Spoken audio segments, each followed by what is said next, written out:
ilim tha kathirin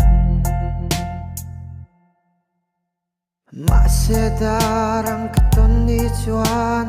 thin lai chung ang zing ruaye kalom lai di ran kanem mit lan mi ngai thiam ro din ngai ngam te va pe ta la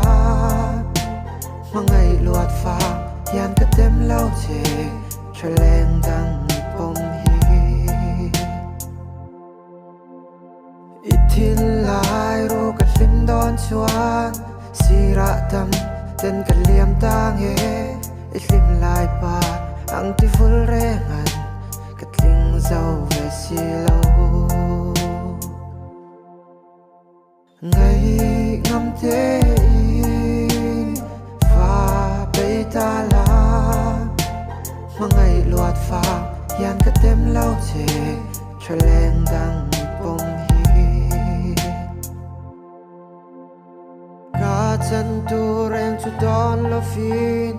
lim ten za mual chu liam ta la ishing nun pa ang vul ve chuan ka tuar ne mang lung le